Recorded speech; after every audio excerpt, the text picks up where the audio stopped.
ഹരേ കൃഷ്ണ കൃഷ്ണ കൃഷ്ണ ഹരേ ഹരേ, ഹരേ രാമ രാമ രാമ ഹരേ ഹരേ. ഹരേ കൃഷ്ണ. ഹരേ നമസ്തേ കൃഷ്ണ മാതാജി. ഹരേ കൃഷ്ണ. ഹരേ കൃഷ്ണ പ്രണാം. ഹരേ കൃഷ്ണ മാതാജി. ഹരേ കൃഷ്ണ. ഓം നമോ ഭഗവതേ വാസുദേവായ. ഓം നമോ ഭഗവതേ വാസുദേവായ. ഓം നമോ ഭഗവതേ വാസുദേവായ.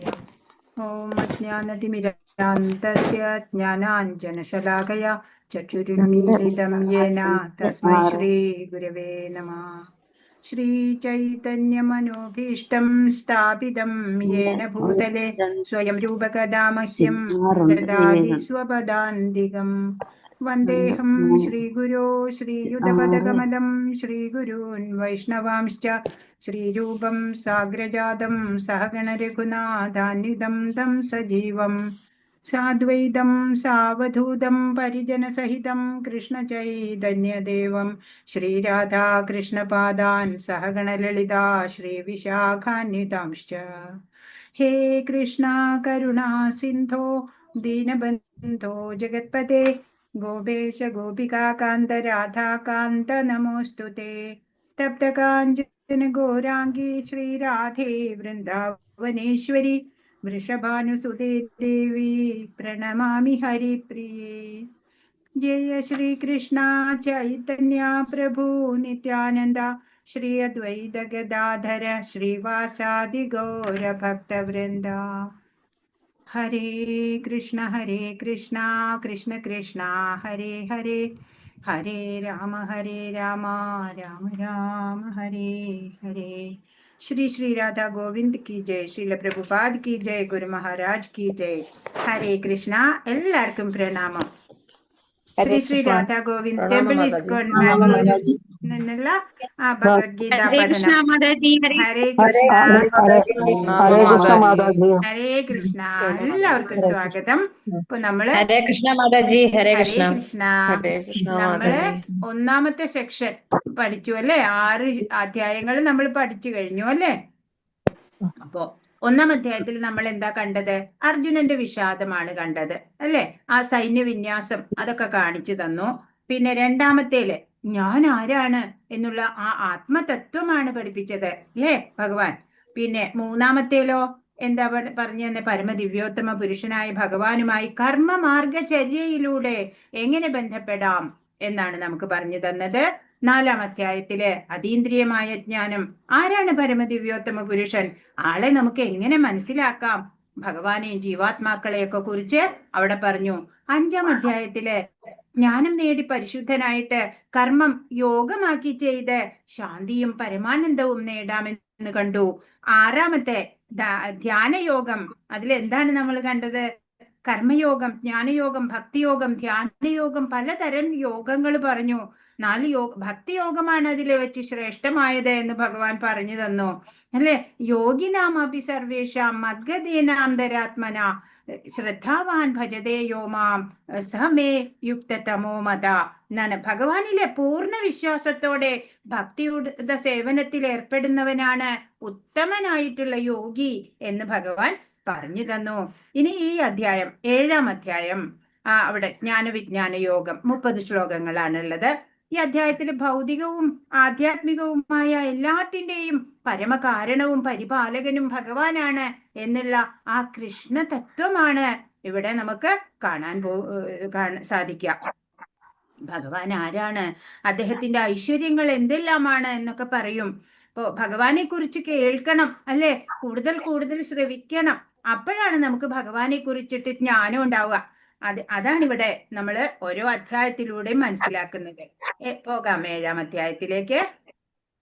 ഹരേ കൃഷ്ണ. ഹരേ കൃഷ്ണ.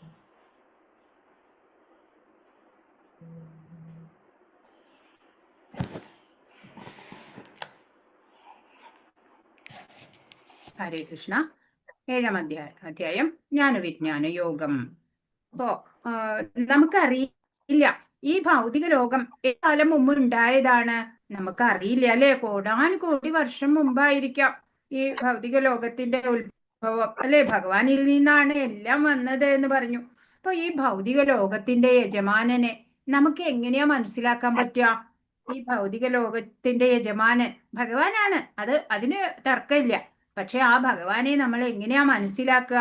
ഇപ്പോ ടിപ്പിക്കൽ എക്സാമ്പിൾ നമ്മൾ നോക്കിക്കഴിഞ്ഞാല് ഒരു 100 വർഷം പഴക്കമുള്ള ഒരു കെട്ടിടം ഉണ്ട് വിചാരിക്കുക.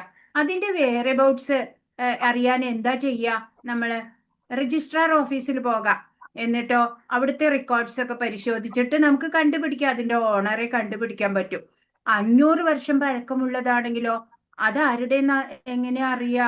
അപ്പൊ നമ്മുടെ മുത്തശ്ശി ഒക്കെ പറയുമല്ലേ, എന്റെ മുത്തശ്ശൻ പറഞ്ഞിരുന്നു ഇന്നാരുടെ വീടാണ് അത് എന്നൊക്കെ. അങ്ങനെ ഒരു ഊഹം നമുക്ക് കിട്ടും അല്ലെ. എന്നാ 1000 വർഷം പഴക്കമുള്ളതാണെങ്കിലോ അറിയാൻ ഒരു വഴിയില്ല അല്ലെ. അപ്പൊ പിന്നെ കോടിക്കണക്കിന് വർഷം പഴക്കമുള്ള ഈ ഭൗതിക ലോകം, അതിന്റെ യജമാനനെ നമ്മൾ എങ്ങനെ അറിയും? അപ്പോ നമ്മൾ സാധാരണയായിട്ട് എങ്ങനെയാണെന്നോ അറിവ് നേടണത് 3 പ്രമാണങ്ങളിലൂടെയാ. പ്രത്യക്ഷ പ്രമാണം, അനുമാന പ്രമാണം, ശബ്ദ പ്രമാണം. പ്രധാനപ്പെട്ടത് ശബ്ദ പ്രമാണമാണ്. ഇപ്പോ എന്താണ് പ്രത്യക്ഷ പ്രമാണം എന്ന് പറഞ്ഞാൽ കണ്ടിട്ട് അറിയാം. എന്തെങ്കിലും നമ്മുടെ മുമ്പിൽ കണ്ടാൽ നമുക്ക് മനസ്സിലാവും അല്ലെ, അത് ഇന്നതാണ്. എന്നാൽ നമ്മുടെ ഇന്ദ്രിയങ്ങളൊക്കെ പരിമിതങ്ങളാണ്, നമുക്കറിയാം. അതുകൊണ്ട് തന്നെ ആ പ്രത്യക്ഷ പ്രമാണവും ആ അറിവ് പൂർണ്ണമാവണമെന്നില്ല. ഇപ്പൊ ധൃതരാഷ്ട്രര്, ദുര്യോധനൻ, ശകുനി ഇവരുടെയൊക്കെ മുമ്പില് പ്രഭു ശ്രീകൃഷ്ണൻ അവിടെ പ്രത്യക്ഷ രൂപത്തിൽ ഉണ്ടായിരുന്നു. പക്ഷെ അവർക്ക് ഭഗവാന്റെ മഹത്വം മനസ്സിലായില്ല അല്ലെ. വെറും ഒരു ഇടയ ചെറുക്കൻ അല്ലെ, യാദവൻ എന്നൊക്കെ വിളിച്ചു. പിന്നെ അനുമാന പ്രമാണമാണെങ്കില് ഇപ്പോ അകലെ പുക കാണുന്നുണ്ട് വിചാരിക്ക. അപ്പോ നമ്മൾ വിചാരിക്കും അവിടെ തീ ഉണ്ടാവാം അല്ലെ, പുക വരുന്നുണ്ടല്ലോ എന്ന് പറയും. പക്ഷെ തീർത്തും ശരിയാവണമെന്നില്ല അല്ലെ. അതുപോലെ വേറൊരു എക്സാമ്പിൾ നോക്കുകയാണെന്നുണ്ടെങ്കിൽ ഹൈലി ക്വാളിഫൈഡ് ഡോക്ടേഴ്സിന്റെ ഒരു കോൺഫറൻസ് നടക്കുകയാണ്. ലോകത്തിലെ പലയിടത്തു നിന്ന് പ്രഗത്ഭരായ ഡോക്ടേഴ്സ് പങ്കെടുക്കുന്നുണ്ട്.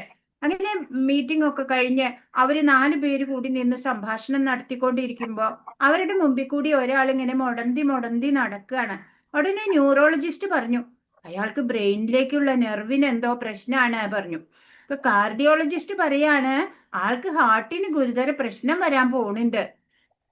അപ്പോ ഈ ഓർത്തോ ഡോക്ടർ പറയാണ് അയാളുടെ കാലിന് ഹെയർലൈൻ ഫ്രാക്ചർ എന്തോ സംഭവിച്ചതാണ് എന്ന് പറയാണ്. അപ്പൊ 4ാമത്തെ ആള് പറഞ്ഞു ഞാൻ അയാളോട് തന്നെ ചോദിച്ചിട്ട് വരാം എന്ന് പറഞ്ഞ് ചോദിച്ചു. അപ്പൊ എന്തെങ്കിലും പ്രശ്നമുണ്ടോ കാലിന് ചോദിക്കാണ്.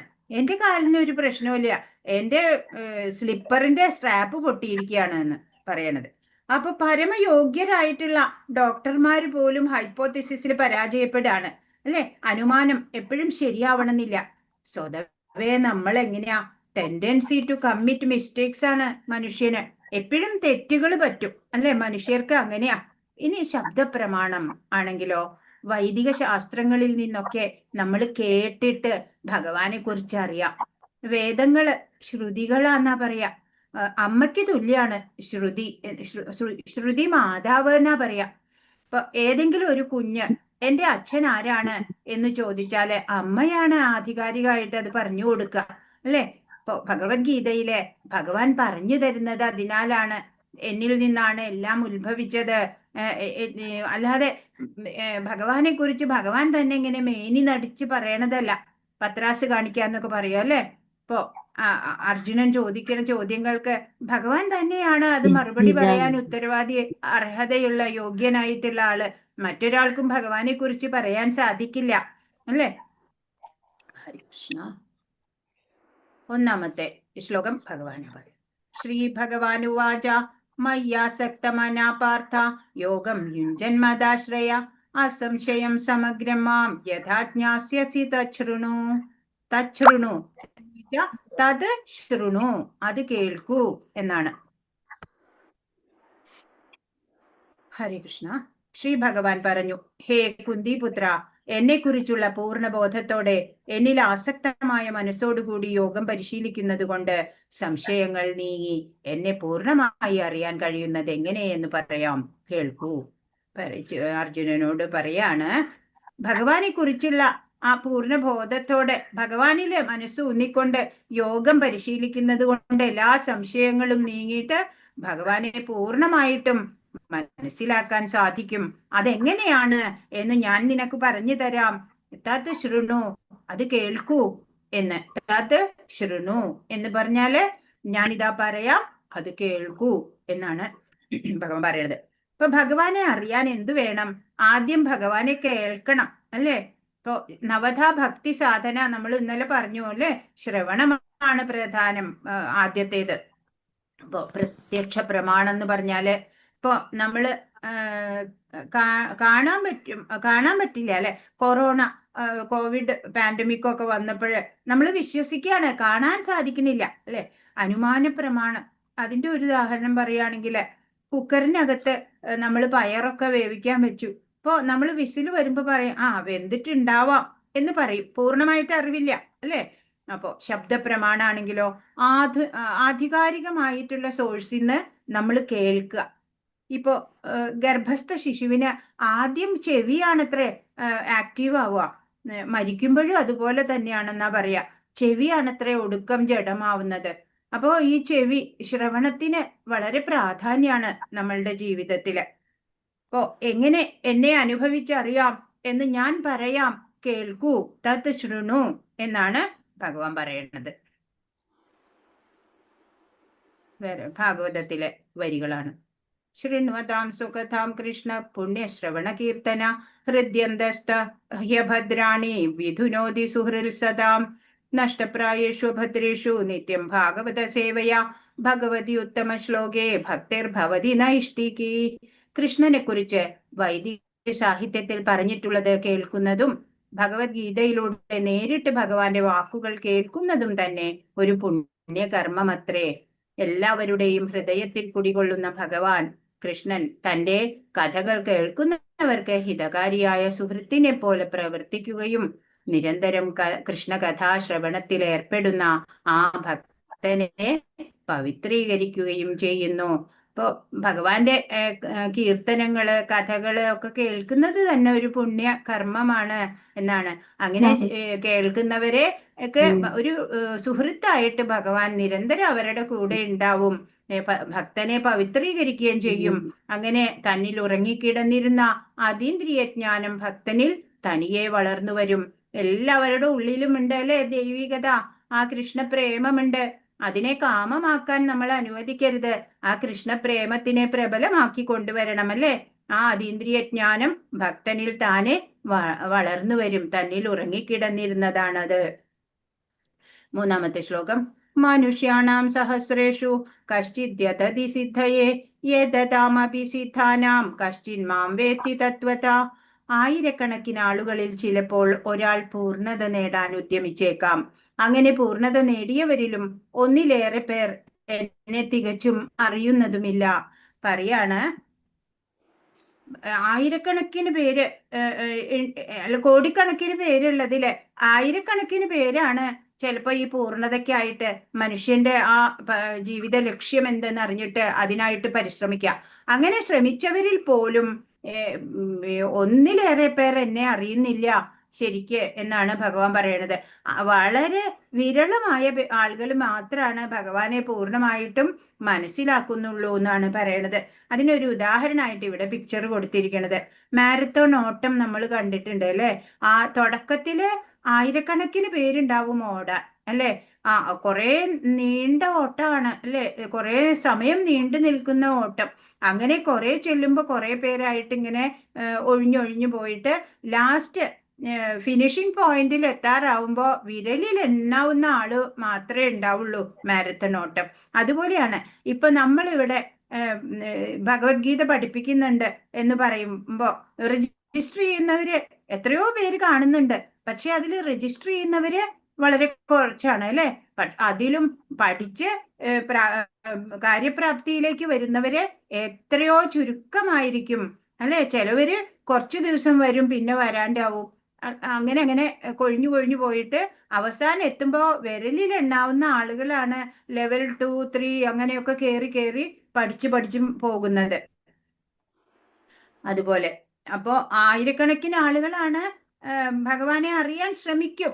പക്ഷെ അതിലും പരിപൂർണത കിട്ടുന്നത് വളരെ കുറച്ച് പേർക്ക് മാത്രമാണ്. ഇപ്പോ ഈ ഭൗതിക വിദ്യാഭ്യാസം എന്ന് പറഞ്ഞാല് അത് മാറ്ററിനെ കുറിച്ചുള്ളതാണ് അല്ലെ. സ്പിരിച്വൽ നോളജ് എവിടെയും പഠിപ്പിക്കണില്ല. നമ്മള് പൂർണ്ണരല്ല മനുഷ്യര്. മനുഷ്യ ജന്മത്തിന്റെ പരമലക്ഷ്യം എന്താണെന്ന് ആർക്കും അറിഞ്ഞുകൂടാ. 84 ലക്ഷം തരം യോനികളിൽ കൂടി ജനിച്ചു മരിച്ചു കഴിഞ്ഞിട്ട് കിട്ടിയിരിക്കണ ഒരു മനുഷ്യ ശരീരാണ് അല്ലെ. അപ്പോ നമ്മൾ അതിനെ വളരെ മൂല്യമുള്ളത് എന്ന് അറിഞ്ഞ് ജാഗ്രതയോടെ വേണം ജീവിക്കാൻ. ഇപ്പോ നമ്മൾ അറിവും അനുഭവവും കൂടി ചേരുമ്പോഴാണ് നമുക്ക് ഭഗവാനെ അറിഞ്ഞ് ജീവിക്കാൻ സാധിക്കുക. ഇരുട്ട് മുറിയാണെന്നുണ്ടെങ്കിൽ നമുക്ക് ഒന്നും കാണാൻ പറ്റില്ല അല്ലെ. അരണ്ട വെളിച്ചത്തിലാണെങ്കിലോ എന്തൊക്കെയോ അവിടെ ഉണ്ട് എന്ന് കാണാൻ വ്യക്തമല്ല. പൂർണ്ണ വെളിച്ചം ഉണ്ടായാല് ഒട്ടും സംശയമില്ല, വ്യക്തമായിട്ട് എല്ലാം കാണാൻ പറ്റും. അപ്പൊ നമ്മൾ ഇപ്പോൾ ഈ ലോകത്തിൽ എങ്ങനെയാണെന്നറിയോ? ഈ ലോകത്തെ കാണുന്നത് തന്നെ നമ്മൾ അരണ്ട വെളിച്ചത്തിലാ. കുറച്ച് എന്തൊക്കെയോ അറിയാം. ആത്മീയത അത് സംശയലേശമന്യേ എങ്ങനെയാണ് അറിയാൻ പറ്റുക? അതാണ് ഭഗവാൻ ഇവിടെ നമുക്ക് പറഞ്ഞു തരുന്നത്. ഈശ്വര പരമകൃഷ്ണ സച്ചിദാനന്ദ വിഗ്രഹ അനാദിരാതിർ ഗോവിന്ദ സർവകാരണ കാരണം. കൃഷ്ണനാണ് പരംപുരുഷനായ ഭഗവാൻ. സർവകാരണങ്ങൾക്കും കാരണഭൂതനും ആദിപുമാനായ ഗോവിന്ദനും അദ്ദേഹം തന്നെ. ഭക്തിയില്ലാത്തവർക്ക് അദ്ദേഹത്തെ മനസ്സിലാക്കാൻ വളരെ പ്രയാസമാണ് അല്ലെ. ഭക്തി ഉണ്ടെങ്കിലാണ് ഭഗവാനെ പൂർണ്ണമായിട്ടും മനസ്സിലാക്കാൻ പറ്റുള്ളൂ. ഭക്തിയുടെ സേവനത്തിന്റെ വഴി എത്രയും എളുപ്പമുള്ളതെന്ന് അവർ ഉദ്ഘോഷിക്കും. ഇത് അഭക്തർക്ക് പരിശീലിക്കാൻ കഴിയില്ല അല്ലെ. ഭക്തി ഇല്ലാത്തവർക്ക്, ആത്മീയത ഉള്ളിൽ ഇല്ലാത്തവർക്ക് ഭക്തിയിൽ വരാൻ സാധിക്കില്ല. ഭക്തിമാർഗം ഇത്രയും നിഷ്പ്രയാസമാണെങ്കിൽ അവരെന്തിനു വിഷമമുള്ള വഴിക്ക് നീങ്ങുന്നു അല്ലെ. ആ ഭക്തി എന്ന് പറഞ്ഞ് നടക്കാനൊക്കെ എളുപ്പമാണ് എന്ന് പറയും അവര്. അങ്ങനെയാണെന്നുണ്ടെങ്കിൽ പിന്നെ നിങ്ങൾ എന്തിനായി ടഫ് എടുക്കണേ അല്ലേ. പക്ഷെ ഭക്തിയിൽ വരാൻ എല്ലാവർക്കും സാധിക്കില്ല. അതിനും ഭഗവത് കൃപ ആവശ്യമാണ്. 4-ാമത്തെ ശ്ലോകം. ഭൂമിരാപോ നലോ വായു ഖമ്മനോ ബുദ്ധിരേവച അഹംകാര ഇതീയമ്മേ ഭിന്നാ പ്രകൃതിരഷ്ടത. എന്റെ ഭിന്നമായ ഭൗതിക പ്രകൃതി ഭൂമി, ജലം, അഗ്നി, വായു, ആകാശം, മനസ്സ്, ബുദ്ധി, മിഥ്യാഹങ്കാരം എന്നിങ്ങനെ 8 അടങ്ങുന്നതാണ്. അപ്പൊ ഭഗവാന്റെ ഭൗതിക പ്രകൃതി എന്തൊക്കെ അടങ്ങുന്നതാണ്? 8 കാര്യങ്ങൾ അടങ്ങുന്നതാ. പഞ്ചമഹാഭൂതങ്ങളും പിന്നെ സൂക്ഷ്മമായിട്ടുള്ള മനസ്സ്, ബുദ്ധി, മിഥ്യാഹങ്കാരം എന്നിവയും. ഇപ്പൊ പഞ്ചമഹാഭൂതങ്ങള് ഭൂമി, ജലം, അഗ്നി, വായു, ആകാശം, അതും പിന്നെ മനസ്സ്, ബുദ്ധി, മിഥ്യാഹങ്കാരം എന്നിങ്ങനെ 8 അടങ്ങുന്നതാണ് ഭഗവാന്റെ തന്നെ ഭിന്നമായ ഈ ഭൗതിക പ്രകൃതി എന്ന് ഭഗവാൻ പറഞ്ഞു തരികയാണ്. അപ്പൊ ഭഗവാൻ എല്ലായിടത്തും ഭഗവാൻ ഉണ്ട് അല്ലേ. ഇപ്പോ ഏതൊന്നിനെ അറിഞ്ഞു കഴിഞ്ഞാല് ഈ പ്രപഞ്ചത്തിൽ പിന്നെ മറ്റൊന്നും അറിയാൻ ബാക്കിയില്ലയോ. ആ അറിവ്, അതാണ് യഥാർത്ഥ ജ്ഞാനം. അത് അനുഭവിക്കുക എന്നുള്ളതാണ് നമ്മുടെ യഥാർത്ഥ ലക്ഷ്യം. അതെങ്ങനെ സാധ്യമാവും? ഒരു സംശയത്തിനും ഇട നൽകാതെ ഞാൻ നിനക്ക് പറഞ്ഞു തരാം എന്ന് ഭഗവാൻ പറയുന്നുണ്ട്. ഇപ്പോ ഒരു കുഞ്ഞിന് ഭക്ഷണം കൊടുക്കുമ്പോ അമ്മ ഇല്ല കഥകളൊക്കെ പറയുമല്ലേ. കഥയിൽ കുട്ടി രസിച്ചിരിക്കും. ഇതുപോലെയാണ് പുരാണ കഥകള്. കുറച്ചു നേരത്തേക്ക് ഭഗവാനിൽ മനസ്സ് വെക്കാനുള്ള താൽക്കാലിക സൂത്രങ്ങൾ. അപ്പോ നമ്മൾ ഇത് സത്യമായിട്ടുള്ള ആ ഭഗവാൻ തന്നെ സത്യം. ആ ഭഗവാന്റെ വാണിയായിട്ടുള്ള ഭഗവത്ഗീത, അതാണ് യഥാർത്ഥ ജ്ഞാനം. അതാണ് നമ്മൾ മനസ്സിലാക്കേണ്ടത്.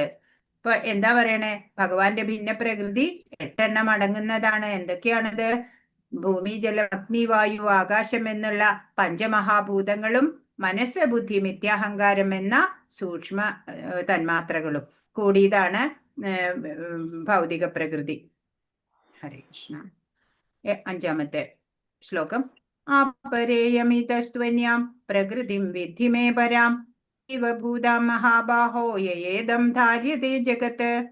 ഇവയ്ക്കു പുറമെ ഹേ മഹാബാഹുവായ അർജുന, എനിക്ക് മറ്റൊരു ഉത്കൃഷ്ട ശക്തി കൂടിയുണ്ട്. ഈ താഴ്ന്ന തരം ഭൗതിക പ്രകൃതിയുടെ വിഭവങ്ങളെ ചൂഷണം ചെയ്യുന്ന ജീവഗണങ്ങളാണത്.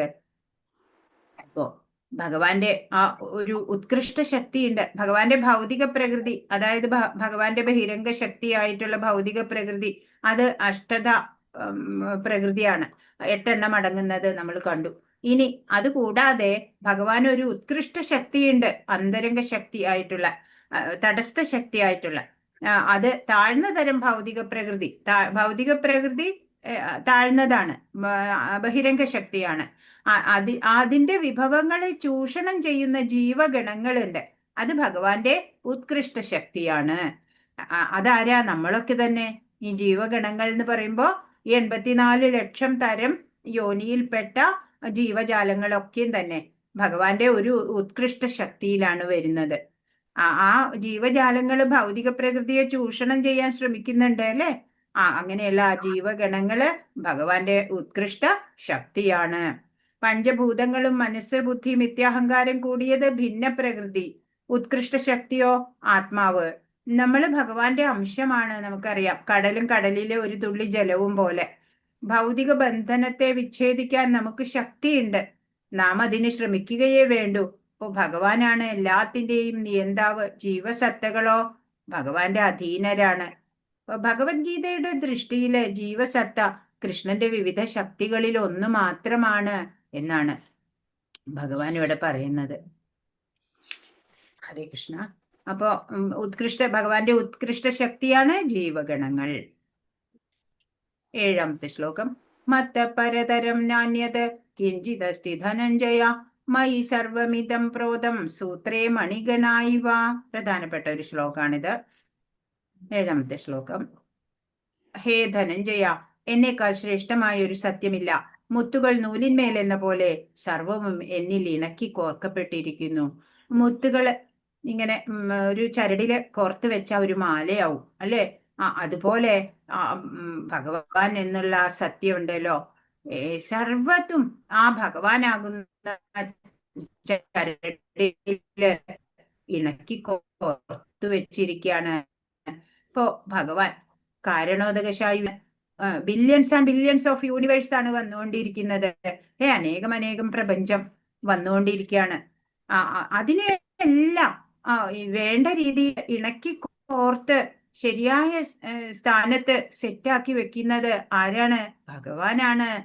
ഇപ്പോ ഏതുപോലെ മുത്തുകള് നൂലില് കോർക്കപ്പെട്ട പോലെ ആ മുത്ത് നൂലിൽ കോർത്തിട്ടില്ല എങ്കിൽ ഛിന്ന ഭിന്നമായി പോകും അല്ലെ? അവിടെ ഇവിടെ ചെതറിപ്പോകും. പക്ഷെ അത് ഒരു നൂല് കൊണ്ടാണ് ആ മുത്തുകളെ എല്ലാം ഇണക്കി കോർത്ത് വെച്ചിട്ടുള്ളത്. അതേപോലെയാണ് ഭഗവാനിലാണ് സർവവും ഇണക്കി കോർത്ത് വെച്ചിട്ടുള്ളത്. അതാ ഇവിടെ പറയണത്. ഇപ്പൊ നൂല് കാണില്ല അല്ലെ? മാലയ്ക്കകത്താണ് നൂലുണ്ടാവുക. നൂലില്ലെങ്കിലോ എല്ലാം ഛിന്ന ഭിന്നമായി പോവും. അപ്പൊ കാരണോദകശായി വിഷ്ണുവിന്റെ രോമകൂപത്തിൽ നിന്ന് ബ്രഹ്മാണ്ടങ്ങൾ ഉത്ഭവിക്കുന്നുണ്ട്. അവയെ എല്ലാം നിലനിർത്തുന്നത് ഭഗവാനാണ്. അപ്പോ ഒരു ഉദാഹരണത്തിലൂടെ പറയാം. ഒരു കുട്ടി സ്കൂളിൽ നിന്ന് വരികയാണ്. വന്ന് നോക്കുമ്പോ അവിടെ ടേബിളുമേ അച്ഛന്റെ വണ്ടിയുടെ താക്കോല് കീ ഇരിക്കുന്നുണ്ട്. അപ്പൊ കുട്ടിക്ക് അറിയാം അച്ഛൻ ഇവിടെ ഉണ്ട്, പുറത്തു പോയിട്ടില്ല എന്നറിയാം. അച്ഛനെ കണ്ടിട്ടില്ല, പക്ഷെ അറിയാം അച്ഛൻ അവിടെ ഉണ്ട് എന്ന്. അതുപോലെ ഭഗവാന്റെ വിഭൂതികള് നമുക്ക് കണ്ടിട്ട് മനസ്സിലാക്കാം ഭഗവാനുണ്ട് എന്ന്. ഭഗവാന്റെ ശക്തി വൈഭവങ്ങളിലൂടെ നമുക്കറിയാം ഭഗവാന്റെ ആ പ്രസൻസ് അനുഭവിച്ചറിയാം. ചരാചരാത്മാവാണ് ഭഗവാൻ അല്ലെ? എല്ലാ ചരങ്ങളിലും അചരങ്ങളിലും ഭഗവാനുണ്ട്. ഇപ്പൊ 7ാമത്തെ ശ്ലോകത്തിൽ എന്താ പറയണത്? എന്നേക്കാൾ ശ്രേഷ്ഠമായ ഒരു സത്യമില്ല എന്ന് ഭഗവാൻ പറയാണ്. ഈ മുത്തുകൾ നൂലിൽ കോർത്ത പോലെ സർവവും ഭഗവാനിൽ ഇണക്കി കോർക്കപ്പെട്ടിരിക്കുകയാണ്. 8ാമത്തെ ശ്ലോകം. രസോഹമപ്സു കൗന്ദേയ പ്രഭാസ്മി ശശി സൂര്യയോ പ്രണവ സർവവേദേഷു ശബ്ദഖേ പൗരുഷം ദൃഷു. അറിയാണ്. ഹേ കുന്തിപുത്ര, ജലത്തിലെ രസവും സൂര്യചന്ദ്രന്മാരിലെ പ്രകാശവും വേദമന്ത്രങ്ങളിലെ പ്രണവവും ആകാശത്തിലെ ശബ്ദവും പുരുഷന്റെ പൗരുഷവും ഞാനാകുന്നു. ഭഗവാൻ പറയാണ്, ഈ വെള്ളം, ജലത്തിലെ രസം, പച്ചവെള്ളത്തിന് രുചിയില്ല എന്ന് പറയും അല്ലെ? പക്ഷെ നമ്മൾ ദാഹിച്ചു വലഞ്ഞു വരുമ്പോ ഒരു ഗ്ലാസ് പച്ചവെള്ളം കിട്ടുമ്പോ നല്ല രുചി ഉണ്ടാവും അല്ലെ? ആ ജലത്തിന്റെ രസം ഭഗവാനാണ്. സൂര്യചന്ദ്രന്മാരുടെ പ്രകാശം അതും ഭഗവാനാണ്. വേദമന്ത്രങ്ങളിലെ പ്രണവം എന്ന് പറഞ്ഞ ഓം എന്നുള്ള, ഓം നമോ നാരായണായ, ഓം നമോ ഭഗവതേ വാസുദേവായ, എല്ലാത്തിലും ഓം ഉണ്ട് അല്ലെ? ഹരേ കൃഷ്ണ മന്ത്രത്തിൽ ഓമില്ല. എന്താ കാരണം? ഭഗവാൻ കൃഷ്ണൻ തന്നെയാണ് അതിലുള്ളത്. പിന്നെ ഓമിന്റെ ആവശ്യമില്ല അല്ലെ. ഇപ്പൊ വേദമന്ത്രങ്ങളിലെ പ്രണവം ഭഗവാനാണ്. ആകാശത്തിലെ ശബ്ദം എന്ന് പറഞ്ഞാൽ ആകാശത്തിലെ ഇടിവെട്ടുന്നതാവാം, സ്പേസിൽ ഉണ്ടാവുന്ന ഏത് ശബ്ദവും, പുരുഷന്റെ പൗരുഷം എന്ന് വെച്ചാൽ സ്ത്രീയുടെ സ്ത്രീത്വം അതിൽ പെടും. പുരുഷന്റെ പൗരുഷവും എല്ലാം ഭഗവാനാകുന്നു. എങ്ങനെയാ നമുക്ക് എപ്പോഴും ഭഗവാനെ ഓർക്കാൻ പറ്റുക? നമ്മൾ കുടിക്കുന്ന ആ ജലത്തിന്റെ രുചി ഭഗവാനാണത്രേ. അപ്പൊ നമ്മൾ ഒരു ഗ്ലാസ് വെള്ളം എടുത്ത് കുടിക്കുമ്പോഴ് അപ്പൊ നമുക്ക് ഭഗവാനെ ഓർമ്മ വരണം. സൂര്യചന്ദ്രന്മാരുടെ പ്രകാശം ഭഗവാനാണത്രേ. രാവിലെ സൂര്യൻ ഉദിച്ചു വരുമ്പോ ആ സൂര്യകിരണങ്ങൾ കാണുമ്പോൾ ഭഗവാനെ ഓർക്കാൻ സാധിക്കണം അല്ലേ. ഓം പ്രണവ മന്ത്രം അത് ഭഗവാനാണ്. നമ്മുടെ കഴിവുകള് എല്ലാം ഭഗവാനാണ്. ഇപ്പൊ മിടുക്കരായിട്ട് പെർഫോം ചെയ്യുന്ന കുട്ടികള് അല്ലെ, ഭഗവത് ശക്തി കൊണ്ടാണ്. ഈ പ്രതിധ്വനി ഉണ്ടാവും അല്ലെ, അത് ആകാശത്തിന്റെ ശബ്ദം, അത് ഭഗവാനാണ്. അങ്ങനെ ഓരോന്നും ദർശിക്കുമ്പോൾ നമുക്ക് ഭഗവാനെ അനുഭവിച്ചറിയാൻ സാധിക്കണം, ഭഗവാനെ സ്മരിക്കാൻ സാധിക്കണം. ഒരിക്കല് സാൻ ഫ്രാൻസിസ്കോയില് ശ്രീല പ്രഭുപാദ് ഇങ്ങനെ മോർണിംഗ് വാക്ക് നടത്തായിരുന്നു. ഇപ്പൊ ശിഷ്യരുണ്ട് കൂടെ. അപ്പൊ ഒരു ശിഷ്യൻ പറയാണ്, നോക്കൂ സ്വാമി, ആ സൺറൈസ് എന്ത് ഭംഗിയാണ് എന്ന് പറയാണ്. അപ്പോഴ് പ്രഭുപാദ് പറയാണ്, ഓ നല്ല പെയിന്റിങ് ആയിരിക്കണു. ആ പെയിന്റിങ് ഇത്ര നല്ലതെങ്കില് അതിന്റെ പെയിന്റർ എത്ര നല്ലതായിരിക്കും. അതിന്റെ പിന്നില് അതാണ് പ്രഭുപാദ് സൺറൈസ് അല്ല, ഭഗവാനെയാണ് അവിടെ ദർശിച്ചത്. ഒരു പൂവിന്റെ മണം, അപ്പൊ പൂവ് ഭഗവാനാൽ ഉണ്ടാക്കപ്പെട്ടതാ അല്ലെ, അതിന്റെ ഗന്ധം. അപ്പൊ അത് ഉണ്ടാക്കിയ ആള്, ആ ഭഗവാന് എത്ര നല്ല ഗന്ധം ഉണ്ടാവും. അങ്ങനെ വേണം നമ്മള് എല്ലാം കാണുമ്പോ ആ ഭഗവാന്റെ ശക്തി വൈഭവങ്ങള് അവിടെ അനുഭവിച്ചറിയാൻ നമുക്ക് സാധിക്കണം. അപ്പോഴാണ് നമ്മൾ എപ്പോഴും ഭഗവാനെ സ്മരിക്കാൻ തക്ക രീതിയിലാവുക. ഭഗവാനെ ഒരു നിമിഷം പോലും നമ്മൾ വിസ്മരിക്കരുത്. എപ്പോഴും ഭഗവാനെ ഓർക്കാൻ സാധിക്കണമെങ്കിൽ ഈ കാണുന്ന വസ്തുക്കളിലെല്ലാം ഭഗവാന്റെ ആ പ്രസൻസ് നമ്മൾ അനുഭവിക്കാൻ ശ്രമിക്കാൻ, അങ്ങനെ നമ്മൾ ശീലിച്ചു വരണം. അപ്പോൾ വെള്ളം കുടിക്കുമ്പോൾ ഈ വെള്ളത്തിന്റെ രുചി ഭഗവാനാണ് അല്ലേ. അതുപോലെ പ്രകാശം ഭഗവാനാണ്, ഓംകാരം ഭഗവാനാണ്. പിന്നെ എന്താണ്, എല്ലാ തേജസ്സും ഓജസ്സും ഒക്കെയുള്ള മിടുക്കരായിട്ടുള്ള ആളുകള് അതും ഭഗവാന്റെ ശക്തിയാണ് എന്ന് ഓരോന്ന് കാണുമ്പോഴും ഈ ചരാചരാത്മാവായിട്ടുള്ള ആ ഭഗവാനെ സ്മരിക്കാൻ എല്ലാവർക്കും സാധിക്കണം. 10ാമത്തെ ശ്ലോകം. ബീജം മാം സർവഭൂതാനാം വിദ്ധി പാർത്ഥ സനാതനം ബുദ്ധിർബുദ്ധിമതാമസ്മി തേജസ് തേജസ്വിനാമഹം. ഹേ കുന്തിപുത്ര, സർവജീവജാലങ്ങളുടെയും ആദിബീജം ഞാനാണെന്ന് നീ അറിയണം. ബുദ്ധിമാന്മാരുടെ ബുദ്ധിയും ശക്തിയും തേജസ്വികളുടെ തേജസ്സും ഞാൻ തന്നെ. പറയാണ്, എല്ലാ ജീവജാലങ്ങളുടെയും ആദി ബീജം ഭഗവാനാണ്. ഇപ്പൊ പിതാമഹനാണ് എല്ലാ ജീവികളുടെയും ഭഗവാൻ. ഭഗവാനാണ് എല്ലാത്തിനും ബീജപ്രദ പിതാ എന്ന് പറയുന്നുണ്ട്. അപ്പോ എല്ലാത്തിൻ്റെയും ഉത്ഭവം ഭഗവാനിൽ നിന്നാണ്. ബുദ്ധിമാന്മാരുടെ ബുദ്ധിയും ശക്തിയും തേജസ്വികളുടെ തേജസ്സും എല്ലാം ഭഗവാനാണ് എന്ന് പറയാണ്. ഹരേ കൃഷ്ണ. അപ്പോ ബുദ്ധിമാന്മാര് മിടുക്കരായിട്ട് പ്രവർത്തിക്കുന്ന കുട്ടികള് അവരുടെയൊക്കെ ശക്തി കഴിവ് അല്ലെ. ഇപ്പൊ ഇവിടെ കാണിച്ചിരിക്കണ നോക്കൂ, മുൻ പ്രസിഡന്റ് ആണ് അല്ലെ. എത്ര ഉജ്ജ്വലമായിട്ടുള്ള ജീവിതമായിരുന്നു അദ്ദേഹത്തിന്റെ. എല്ലാം ഭഗവത് ശക്തിയാണ് അല്ലെ. ഭഗവാൻ തേജസ്സും ഓജസ്സും കൊടുക്കണതാണ്.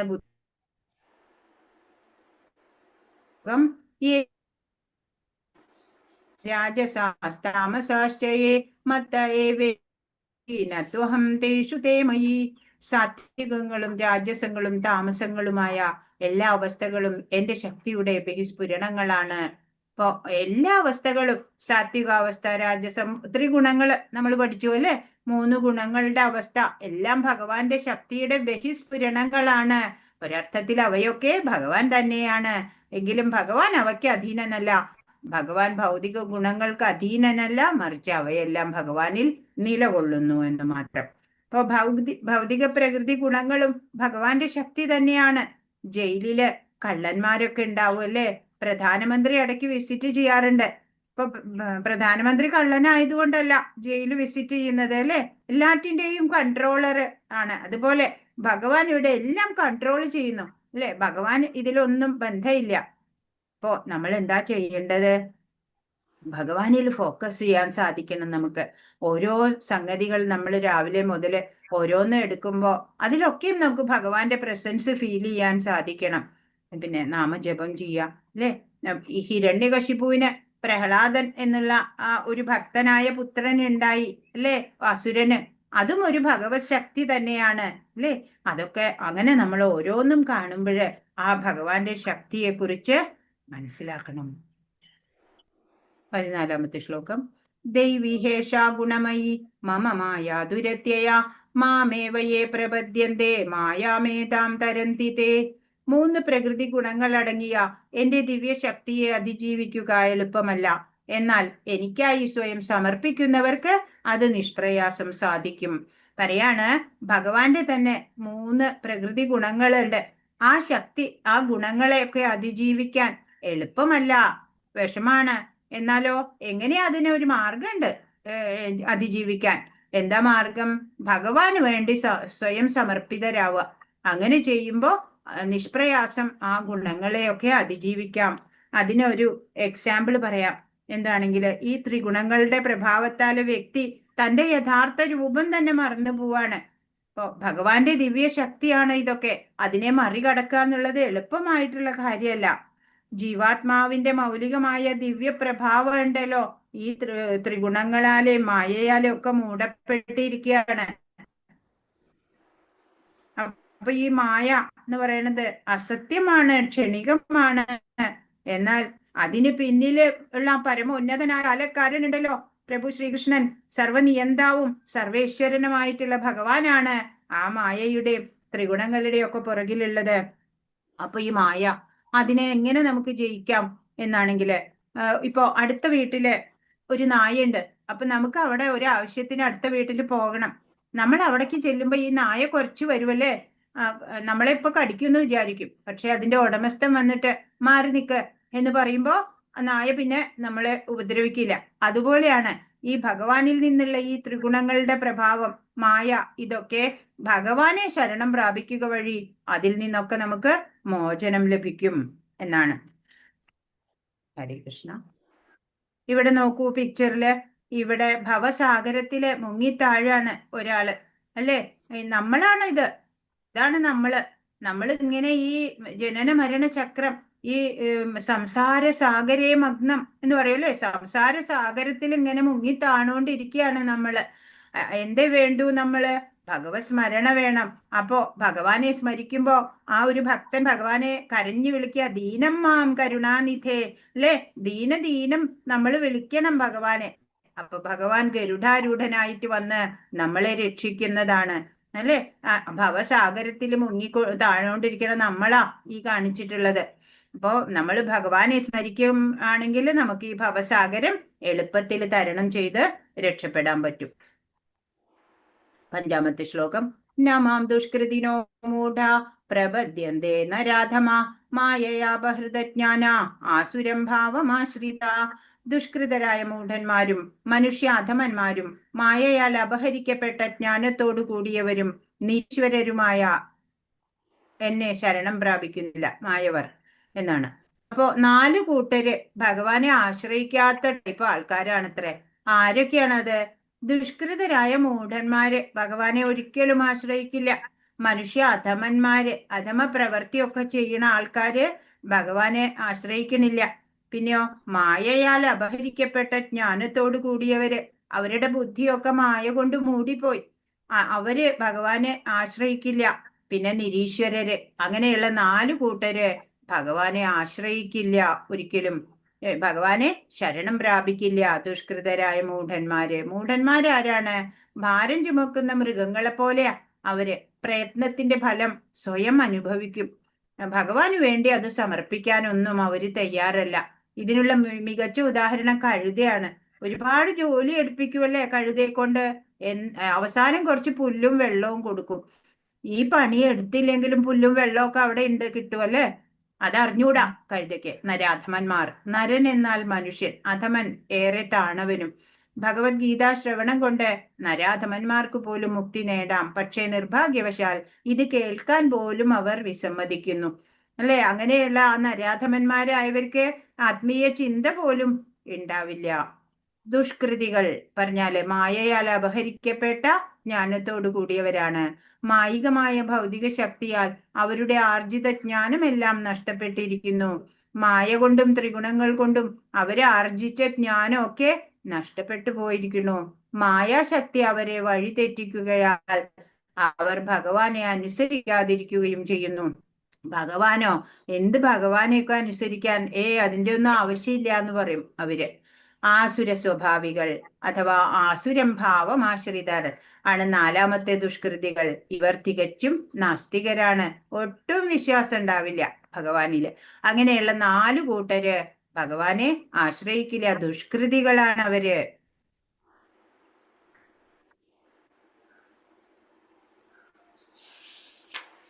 16ാമത്തെ ശ്ലോകം. ചതുർവിധാ ഭജന്തേ മാം ജനാ സുകൃതിനോർജുന ആർത്തോ ജിജ്ഞാസുരർത്ഥാർത്ഥി ജ്ഞാനീജ ഭരതർഷഭ. ഇനി 4 കൂട്ടര് ഭഗവാനെ ആശ്രയിക്കുന്ന സജ്ജനങ്ങളായിട്ടുള്ളവരാരൊക്കെയാ? ഹേ ഭരതകുലശ്രേഷ്ഠ, സുകൃതികളായ 4 കൂട്ടരാണ് എന്നെ ഭജിക്കുന്നത്. ദുഃഖിതൻ, ധനകാംക്ഷി, ജിജ്ഞാസു, പരമസത്യത്തെ അന്വേഷിക്കുന്ന ജ്ഞാനി. 4 കൂട്ടര് സുകൃതികളാണ്. ദുഷ്കൃതികളെ 4 പേരെ പറഞ്ഞു. ഇനി 4 കൂട്ടര് സുകൃതികളായിട്ടുള്ളവര്. ദുഃഖിതൻ, ധനകാംക്ഷി, ജിജ്ഞാസു, പരമസത്യത്തെ അന്വേഷിക്കുന്ന ജ്ഞാനി. അങ്ങനെ 4 കൂട്ടര് ഭഗവാനെ ആശ്രയിക്കുന്നവരാ. ഇപ്പോ സത്സംഗം ഒക്കെ ഇഷ്ടപ്പെടുന്നവരാ അവര്.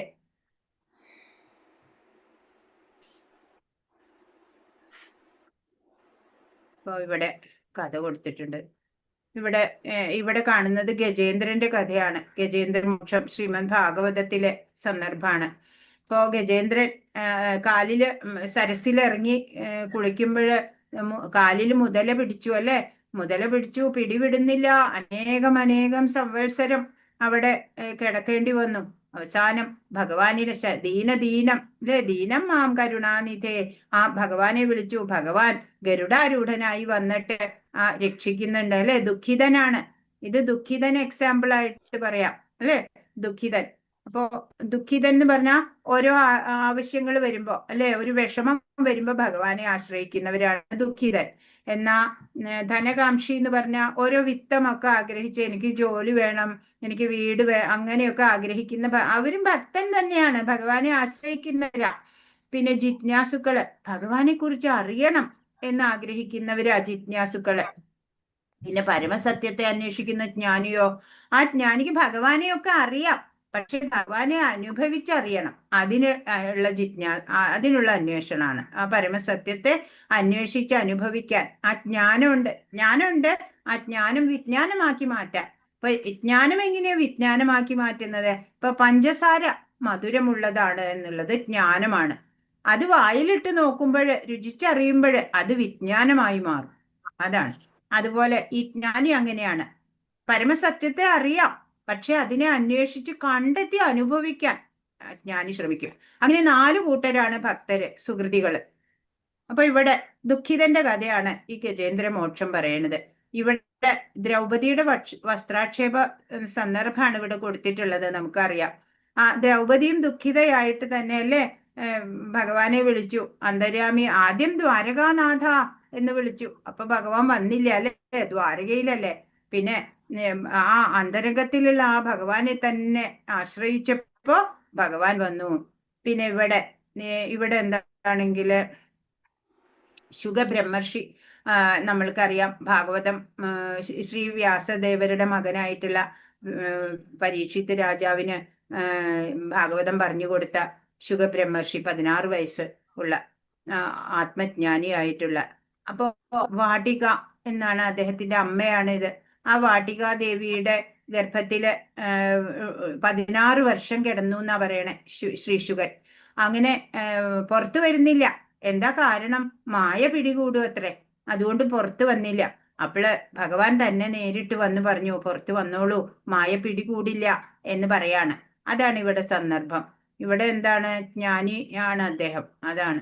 പിന്നെ ഇവിടെ അതെ, ഈ സത്യത്തെ അറിയാൻ ശ്രമിക്കുന്ന ജ്ഞാനി അതാണ് പരീക്ഷിത് മഹാരാജാവ്.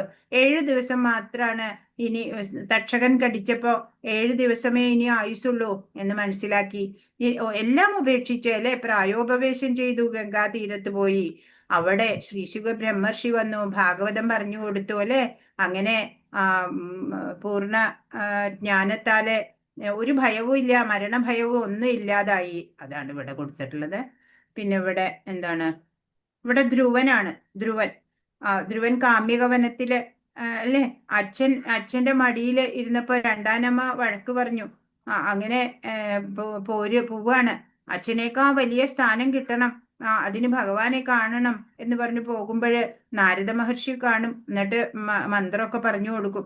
അങ്ങനെ അവിടെ കാട്ടില് ഘോര തപസ്യ ചെയ്യും. 5 വയസ്സുള്ള കുട്ടി 6 മാസം പഴങ്ങളൊക്കെ കഴിക്കും. പിന്നീട് ഉണങ്ങിയ ഇലകൾ മാത്രം, പിന്നെ ജലം മാത്രം, പിന്നെ ശ്വാസം മാത്രം, പിന്നെ ശ്വാസം പോലും ഇല്ലാതെ തപസ്യ.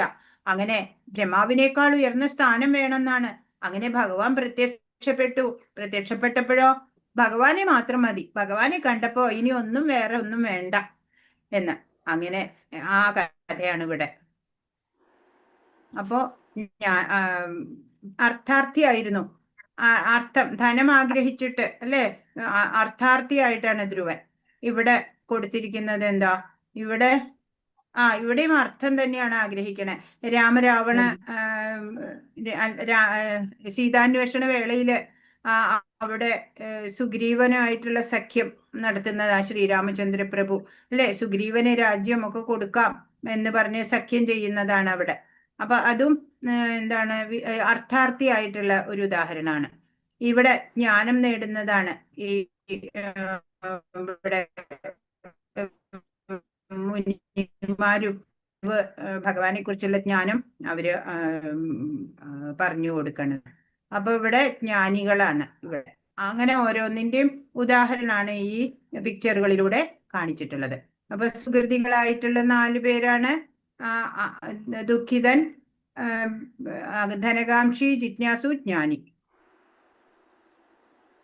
ഹരേ കൃഷ്ണ. 19ാമത്തെ ശ്ലോകം.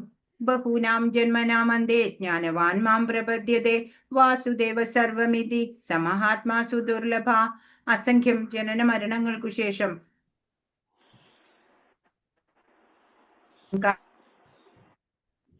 മനസ്സിലാക്കി എന്നെ അവർ ശരണം പ്രാപിക്കുന്നു. അപ്രകാരമുള്ള മഹാത്മാക്കൾ വളരെ വിരളമാണ്. പറയാണ്, ഒരു സർവജ്ഞനാവണത് എങ്ങനെയാ ഒരാള്, ഭഗവാനെ കുറിച്ചുള്ള പൂർണ്ണ ജ്ഞാനം എങ്ങനെയാ നേടണത്?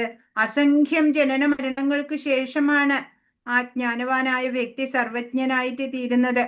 ജ്ഞാന സമ്പാദനത്തിനുള്ള ഇച്ഛയും ഉണ്ടാവും. അങ്ങനെ അനേക ജന്മങ്ങൾ കഴിയുമ്പോൾ പരിപൂർണ ജ്ഞാനം നേടും. കാരണങ്ങൾക്കും കാരണഭൂതനും സർവവ്യാപിയുമായിട്ട് ഭഗവാന്റെ ആ സർവജ്ഞത്വം, ആ സർവശ്രേഷ്ഠതമമായ സ്റ്റാറ്റസ് ശരിയായി ബോധ്യപ്പെടും. അങ്ങനെയുള്ള ആള് ഭഗവാനെ ശരണം പ്രാപിക്കും. അങ്ങനെയുള്ള മഹാത്മാക്കൾ വളരെ തുച്ഛം മാത്രമേ ഉണ്ടാവുള്ളൂ, വളരെ കുറവ് മാത്രമാണ് ഉണ്ടാവുള്ളൂ.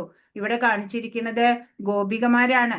ഗോപികമാര് ശ്രീകൃഷ്ണനില് പ്രേമഭക്തിയുതരായവരാ അല്ലെ. ഗോപികമാരെ പോലെ ഭക്തി ആർക്കും, മഹർഷീശ്വരന്മാർക്ക് പോലും ഇല്ല എന്നാണ്. അപ്പൊ അവര് എന്ത് പ്രവൃത്തി ചെയ്യുമ്പോഴും ഭഗവാനെ മാത്രം സ്മരിച്ചുകൊണ്ടാണ് ചെയ്യുന്നത്. ആ ഗോപികമാരിൽ വെച്ച് പ്രഥമ ഗണനീയാണ് രാധാറാണി അല്ലെ. അപ്പൊ അതാണ് ഇവിടെ കാണിച്ചിരിക്കുന്നത്. 20ാമത്തെ ശ്ലോകം. കാമൈസ്തൈസ്തൈർഹൃതജ്ഞാന പ്രപദ്യന്തേ അന്യദേവത തം തം നിയമമാസ്തായ പ്രകൃത്യാ നിയതാ സ്വയാ. ഭൗതികാഭിലാഷങ്ങളാൽ അപഹരിക്കപ്പെട്ട ജ്ഞാനത്തോടു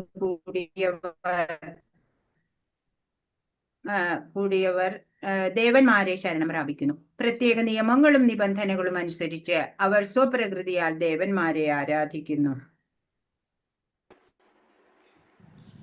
അങ്ങനെ ഭൗതികമായിട്ടുള്ള അഭിലാഷങ്ങളുടെ പിന്നാലെ പോണത് അവരുടെ ജ്ഞാനം അങ്ങനെയുള്ളതാണ്. ഈ ഭൗതികമായിട്ട് കുറെ സമ്പാദിക്കണം, എത്ര സമ്പാദിച്ചാലും മതിയാവില്ല അല്ലെ. രജോ ഗുണികൾ ആയിട്ടുള്ളവര് പിന്നെയും കൂടുതൽ ധനാർജിക്കണം, പദവികള് എല്ലാം കിട്ടണം. അങ്ങനെ അവര് അന്യദേവന്മാരെ ശരണം പ്രാപിക്കും പെട്ടെന്ന് നേട്ടങ്ങൾ കിട്ടാൻ വേണ്ടിയിട്ട്. ശിവനെ തപസ്യ ചെയ്താ ശിവൻ ഇന്ന വരം തരും, ബ്രഹ്മാവിനെ തപസ് ചെയ്താൽ അതുപോലെ വരം കിട്ടും, ദേവിയെ തപസ് ചെയ്യാം. അങ്ങനെയൊക്കെ അവര് വരങ്ങള് അവിടെയുള്ള ഐശ്വര്യങ്ങളും നേട്ടങ്ങളൊക്കെ കിട്ടാൻ വേണ്ടിയിട്ട് ഓരോ ദേവന്മാരെ ശരണം പ്രാപിക്കും. പ്രത്യേക നിയമങ്ങളും നിബന്ധനകളും അനുസരിച്ച് അവർ സ്വപ്രകൃതിയാൽ ദേവന്മാരെ ആരാധിക്കുന്നു. അവരുടേതായ കുറച്ച് നിയമനിബന്ധനകളൊക്കെ അനുസരിച്ചാണ് അങ്ങനെ ദേവന്മാർക്ക് തപസ്യ ചെയ്യണോ, അവർക്ക് ആരാധന ചെയ്യണോ, അങ്ങനെയൊക്കെ ചെയ്യുന്നത്. അപ്പോ പെട്ടെന്നുള്ള ആഗ്രഹ സാഫല്യത്തിനായിട്ടാണ് ഈ അന്യദേവതകളെ ആശ്രയിക്കുന്നവര് ഉള്ളത്. ശ്രീകൃഷ്ണന്റെ പെർമിഷൻ ഉണ്ടെങ്കിലേ ഓരോ ദേവതകൾക്കും പ്രവർത്തിക്കാനാവുള്ളൂ, അല്ലെ? ജന്മ മൃത്യു ജരാവ്യാധികൾക്ക് അറുതി വരുത്താനും ഭഗവാന് മാത്രമേ കഴിയുള്ളൂ. ഉള്ളിലിരുന്ന് പരമാത്മാവ് തന്നെയാണ് ആ ദേവനോടുള്ള വിശ്വാസം ഉണ്ടാക്കുന്നതും. ഈ ദേവന്മാരെ ആശ്രയിക്കുമ്പോ അവരെ ആഗ്രഹമൊക്കെ സഫലാക്കി തരും. പക്ഷേ ദേവന്മാരിൽ നിന്ന് ലഭ്യമാകുന്നതുണ്ടല്ലോ, അത് നമുക്ക് നന്മയ്ക്കുള്ളതാവണമെന്നില്ല. അവര് ചോദിച്ചത് ചിലപ്പോ തന്നൂന്ന് വരും, അത് നമ്മുടെ നന്മക്ക് ഉതകില്ല ചിലപ്പോൾ. ഇപ്പൊ ഭഗവാൻ എങ്ങനെയാ, എന്താണോ നമുക്ക് നല്ലത് അത് മാത്രാണ് പ്രഭു ശ്രീകൃഷ്ണൻ നമുക്ക് തരുന്നത്. ദ ബെസ്റ്റ് അതാണ് തരിക. അപ്പോ ഭഗവാനിൽ മാത്രം നമ്മൾ ആശ്രിതത്വം വെച്ചാൽ മതി. അന്യ ദേവതമാരുടെ അടുത്തൊന്നും നമ്മൾ ആശ്രയിക്കേണ്ടതില്ല എന്നാണ് ഈ ശ്ലോകത്തിലൂടെ ഭഗവാൻ പറഞ്ഞു തരുന്നത്. 23-ാമത്തെ ശ്ലോകം. അന്തവത്തു ഫലം തേഷാം തദ്ഭവത്യൽപമേധസാം ദേവാൻ ദേവയജോ യാന്തി മദ്ഭക്തായാന്തി മാമപി. മൂഢന്മാരാണ് ദേവന്മാരെ ആരാധിക്കുന്നത്, അവർക്ക് കിട്ടുന്ന ഫലമാകട്ടെ തുച്ഛവും ക്ഷണികവും അത്രേ. ദേവന്മാരെ പൂജിക്കുന്നവർ ആ ദേവന്മാരുടെ ലോകത്തിലെത്തും. എന്റെ ഭക്തന്മാരാകട്ടെ പരമോന്നതമായ എന്റെ ധാമത്തിൽ എത്തിച്ചേരുന്നു. പറയാണ്, ബുദ്ധി കുറഞ്ഞവരാണ് അന്യദേവന്മാരെയൊക്കെ ആരാധിക്കുന്നത്. അവർക്ക് കിട്ടുന്ന ഫലങ്ങളോ വളരെ തുച്ഛമായിരിക്കും, ക്ഷണികമായിരിക്കും. ദേവന്മാരെ പൂജിച്ച് അവസാനം മരിച്ച് അവരെവിടെ എത്തുക? അതാത് ദേവന്മാരുടെ ലോകത്തിലാ എത്തുക. എന്നാ ഭഗവാൻ കൃഷ്ണന്റെ ഭക്തരോ പരമ ഉന്നതമായിട്ടുള്ള ആ ഗോലോക വൃന്ദാവനം എന്നുള്ള ആ ഭഗവത് ധാമത്തിലേക്ക് എത്തിച്ചേരാൻ അവർക്ക് പറ്റും. കൃഷ്ണാവബോധത്തോടെ ഭഗവത് സേവനത്തിൽ ഏർപ്പെടുന്ന ശുദ്ധഭക്തൻ സച്ചിദാനന്ദാവസ്ഥയിൽ ശാശ്വതമായി വാഴുമെന്നിരിക്കെ ഭക്തന് സിദ്ധിക്കുന്ന നേട്ടവും ഒരു സാധാരണ ദേവാരാധകന്റെ നേട്ടവും എത്ര വ്യത്യസ്തമാണ്. ഇപ്പൊ ഭഗവാൻ കൃഷ്ണനില് മനസ്സുറപ്പിച്ചുകൊണ്ട് ഭഗവാന് വേണ്ടി സേവനത്തിൽ ഏർപ്പെട്ട ഒരു ശുദ്ധ ഭക്തൻ സച്ചിദാനന്ദ അവസ്ഥയില് ശാശ്വത ആനന്ദം അനുഭവിച്ച് ആ ശാശ്വതമായ ലോകത്തില് വാഴും എന്ന് ഇരിക്കെ ആ ഭക്തന് കിട്ടണ ആ നേട്ടവും ഒരു സാധാരണ ദേവാരാധകന് കിട്ടണ നേട്ടവും എത്ര വ്യത്യസ്തമാണ്. സാധാരണ ദേവാരാധകർക്ക് കിട്ടുന്ന നേട്ടം വളരെ തുച്ഛവും ക്ഷണികവുമായിരിക്കും, അല്ലെ? ഏറ്റവും മൂല്യവത്തായിട്ടുള്ളത് ഭഗവാനാണ് നമുക്ക് നൽകുന്നത്. ഭഗവാന് പരിമിതിയില്ല, വരദാനങ്ങൾക്ക് എണ്ണമില്ല, കാരുണ്യം അതിരറ്റതാണ്. അതുകൊണ്ട് ശുദ്ധ ഭക്തനിൽ അദ്ദേഹത്തിനുള്ള കനിവും അതിരറ്റതത്രേ. ഭഗവാൻ ഭക്തവത്സലനാണ്, അല്ലെ? ഒരു ഭക്തന്റെ ദാസനാവാനും ഭക്തദാസനാവാനും ഭഗവാന് മടിയില്ല, അല്ലെ? അങ്ങനെയുള്ള ആ ഭഗവാന്റെ കാരുണ്യം അതിരറ്റതാണ്. ഭഗവാനെ ആശ്രയിച്ചാൽ മാത്രം മതി. ഭഗവാൻ നൽകുന്ന വരദാനങ്ങൾക്ക് എണ്ണമില്ല. ഭഗവാന് തന്നെ പരിമിതിയില്ല. അപ്പൊ പിന്നെ ഭഗവാന് എന്ത് വേണമെങ്കിലും നൽകാം. അന്യദേവന്മാർക്കൊക്കെ ഭഗവാൻ കൊടുത്തിട്ട് വേണം, അതാണ് അവര് നൽകുന്നത്. ഭഗവാന്റെ നിർദ്ദേശം ഉണ്ടെങ്കിൽ മാത്രമാണ് അവർക്ക് നൽകാൻ സാധിക്കുന്നത്. ഹരേ കൃഷ്ണ. 25-ാമത്തെ ശ്ലോകം. നാഹം പ്രകാശ സർവസ്യ യോഗമായ സമാവൃത മൂഢോയം നാഭിജാനാതി ലോകോ മാമജമവ്യയം. ബുദ്ധിയില്ലാത്തവർക്കും മൂഢന്മാർക്കും ഞാൻ ഒരിക്കലും പ്രത്യക്ഷനാവില്ല. യോഗമായ എന്ന എന്റെ അന്തരംഗ ശക്തി അവരിൽ നിന്ന് എന്നെ മറച്ചു വെക്കുന്നു. തന്മൂലം അജനും അവ്യയനുമാണ് ഞാനെന്നവർ അറിയുന്നതുമില്ല. അപ്പോ എന്താണ്? ബുദ്ധിയില്ലാത്തവര്, അല്ലെ? മൂഢന്മാരുടെ കാര്യം പറഞ്ഞു. മൂഢന്മാര് അല്ലെങ്കിൽ മായയാല് ബുദ്ധിയൊക്കെ ജ്ഞാനമൊക്കെ മറച്ചിരിക്കുന്നവര്, അവരുടെ മുമ്പിലൊന്നും ഭഗവാൻ ഒരിക്കലും പ്രത്യക്ഷപ്പെടില്ല. യോഗമായ എന്നുള്ള അന്തരംഗ ശക്തി അവരിൽ നിന്ന് ഭഗവാനെ മറച്ചു വെക്കും. തന്മൂലം ഭഗവാനെ കുറിച്ച് ഒന്നും അവർക്ക് അറിയില്ല. ഭഗവാൻ അജനാണ്, അല്ലെ? ജനിക്കേണ്ടതില്ല. ഭഗവാന് അവ്യയനാണ്. ഭഗവാന് ഒരു കുറവും നാശം വരുന്നില്ല. അങ്ങനെ ഉള്ള ആ അറിവൊന്നും അവർക്കൊട്ടില്ല താനും. ഹരികൃഷ്ണ. 26. വേദാഹം സമതീതാനി വർത്തമാനാനി ചാർജുന ഭവിഷ്യാണി ച ഭൂതാനി മാം തു വേദന കശ്ചന. ഹേ അർജുന, പരമപുരുഷനായ എനിക്ക് പണ്ടുണ്ടായതും ഇന്ന് സംഭവിക്കുന്നതും മേലിൽ വരാൻ പോകുന്നതുമായ എല്ലാം അറിയാം. എല്ലാ ജീവാത്മാക്കളും എനിക്ക് സുപരിചിതരാണ്. പക്ഷെ എന്നെ ആർക്കും അറിയാൻ വയ്യ. പാവം ഭഗവാൻ അല്ലേ? ഭഗവാന് എല്ലാവരുടെയും പ്രസന്റ്, പാസ്റ്റ്, ഫ്യൂച്ചർ എല്ലാമേ അറിയാം. പക്ഷെ ഭഗവാനെ ആർക്കും അറിഞ്ഞുകൂടാ. എന്ത് കഷ്ടമാണ് അല്ലേ? അപ്പോ പരമപുരുഷനായ ഭഗവാന് പണ്ടുണ്ടായതും ഇന്ന് സംഭവിക്കുന്നതും മേലിൽ വരാൻ പോകുന്നതുമായ എല്ലാം അറിയാം. എല്ലാ ജീവാത്മാക്കളും ഭഗവാന് സുപരിചിതരാണ്. പക്ഷെ ഭഗവാനെ ആർക്കൊക്കെ അറിയുള്ളൂ? പരമഭക്തർക്ക് മാത്രമാണ് ഭഗവാനെ അറിയണുള്ളൂ അല്ലേ? ഭഗവാന്റെ ഒരു കഷ്ടമാണ് അല്ലേ ഭഗവാന്റെ കാര്യം. ഹരേ കൃഷ്ണ. 28ാമത്തെ ശ്ലോകം. യേഷാം ത്വന്തഗതം പാപം ജനാനാം പുണ്യകർമ്മണം തേ ദ്വന്ദ്മോഹ നിർമുക്ത ഭജന്തേ മാം ദൃഢവ്രത. പൂർവജന്മങ്ങളിലും ഈ ജന്മത്തിലും പുണ്യകർമ്മങ്ങൾ ചെയ്തിട്ടുള്ളവർ അവരുടെ പാപഫലങ്ങൾ നിർമാർജനം ചെയ്ത് ദ്വന്ദ്വ്യാമോഹങ്ങളിൽ നിന്ന് വിമുക്തരാകുന്നു. അങ്ങനെ അവർ ദൃഢനിശ്ചയത്തോടെ എന്റെ സേവനത്തിൽ മുഴുകും. ഇപ്പോ മറ്റു ദേവതകളില് ഒക്കെ വിശ്വാസം ഉണ്ടാക്കുന്നതും ഭഗവാനാണ് എന്ന് പറഞ്ഞു. ഭൗതിക ആഗ്രഹങ്ങളില്ലാതെ ഭഗവാനെ പ്രാർത്ഥിച്ചാൽ എല്ലാ ദേവകളും ആ സത്യത്തെ അറിയാൻ നമ്മെ സഹായിക്കുകയും ചെയ്യും. ഇപ്പോ ദേവതകളൊക്കെ നൽകുന്ന വിഭവങ്ങൾ ശാശ്വതമല്ല എന്ന് പറഞ്ഞു. ഇപ്പോ ഭഗവാൻ ഒരു കമ്പനി CEO ആണ് എന്നുണ്ടെങ്കിൽ കീഴില് ഫൈനാൻസ്, HR, ടെക്നിക്കല് അങ്ങനെ പല ഡിപ്പാർട്ട്മെന്റ് ഉണ്ടാവണം അല്ലേ? ഇപ്പൊ ഹോം മിനിസ്റ്റർ ഇവിടെ ആരാ? ദുർഗാദേവിയാണ് നമ്മുടെ home minister. Education minister Saraswati Devi ഉണ്ട് നമുക്ക് അല്ലെ? ഫൈനാൻസ് കുബേരനാ നോക്കുന്നത്. അങ്ങനെ ഓരോ ഭഗവാന്റെ ആ പ്രതിനിധികളായിട്ട് ഓരോ ഡിപ്പാർട്ട്മെന്റ് ഓരോരുത്തരാണ്, ഓരോ ദേവതകളാ നോക്കുന്നത്, അന്യ ദേവതകള്. അപ്പൊ സുപ്രീം ലോർഡ് ഹെഡ് ഭഗവാനാണ്, ഭഗവാൻ കൃഷ്ണനാണ്. ഇപ്പോ ഭക്തി യോഗം പാലിക്കുന്നവർക്ക് ആ ഭഗവാന്റെ ആ രഹസ്യമായിട്ടുള്ള ആ ജ്ഞാനം ലഭിക്കും. ആ തത്വം മനസ്സിലാക്കാൻ, കൃഷ്ണ തത്വം മനസ്സിലാക്കാൻ സാധിക്കും എന്നാണ് ഇവിടെ അപ്പോ പൂർവജന്മങ്ങളിലും ഈ ജന്മത്തിലും ഒക്കെ കർമ്മങ്ങൾ ചെയ്തു വന്നവര് അവരുടെ പാപഫലമൊക്കെ പോയിട്ടുണ്ടാവും. അവര് പിന്നെ ദ്വന്ദ്ങ്ങളിൽ നിന്നൊക്കെ വിമുക്തരാവും. അങ്ങനെ അവര് ദൃഢനിശ്ചയത്തോടെ ഭഗവത് സേവനത്തിൽ മുഴുകാണ് ചെയ്യണത്. ഇപ്പൊ ഇവിടെ നോക്കൂ, ഒരു ഇസ്കോൺ ഡിവോട്ടിയാണ് ഇദ്ദേഹം. ഈ എല്ലാ യങ്സ്റ്റേഴ്സും ഇസ്കോണില് ഭക്തരായിട്ട് വരുന്നത് ആരാന്നറിയോ? ഹൈലി എഡ്യൂക്കേറ്റഡ് ആയിട്ടുള്ളവരാണ്. അവര് ഭഗവാനെ കുറിച്ച് മനസ്സിലാക്കി ആത്മീയ ജ്ഞാനം നേടിയിട്ട് വൈദിക സാഹിത്യങ്ങളൊക്കെ പഠിച്ചു കഴിയുമ്പോൾ അവര് എത്രയോ ലക്ഷങ്ങൾ പാക്കേജുള്ള ജോലിയൊക്കെ ഉപേക്ഷിച്ചിട്ട് ഫുൾ ടൈം ഭഗവത് സേവനത്തിന് വേണ്ടിയിട്ട് ഇറങ്ങിത്തിരിക്കുകയാണ്. ഇവിടെ ഒരു ഡിവോട്ടി എന്താ ചെയ്യണേ? ബുക്ക് ഡിസ്ട്രിബ്യൂഷൻ നടത്താണ്, ഭഗവത്ഗീതയൊക്കെ എല്ലാവരിലേക്കും എത്തിക്കാൻ വേണ്ടിയിട്ട്. അങ്ങനെ ഭഗവാനായിക്കൊണ്ട് സേവനം ചെയ്യാൻ വേണ്ടിയിട്ട് അവര് സന്യാസി ആയി മാറുകയാണ് ചെറുപ്പത്തിൽ തന്നെ. ഹരേ കൃഷ്ണ. 30ാമത്തെ ശ്ലോകം. സാധിഭൂതാദി ദൈവം മാം സാധി യജ്ഞം ജയേ വിദു പ്രയാണകാലേപി ച മാം തേ വിദുർയുക്ത ചേതസ. എന്നെ അറിയുകയും എപ്പോഴും എന്നെ കുറിച്ചുള്ള ബോധം പുലർത്തുകയും ചെയ്യുന്നവർ ഭൗതിക പ്രപഞ്ചങ്ങളുടെയും ദേവന്മാരുടെയും സർവയജ്ഞങ്ങളുടെയും നിയന്താവായ ഭഗവാനാണ് ഞാൻ എന്നറിയുന്നവർ മരണസമയത്ത് പോലും എന്നെ സ്മരിക്കും. ഇപ്പോ എന്താ പറയണേ?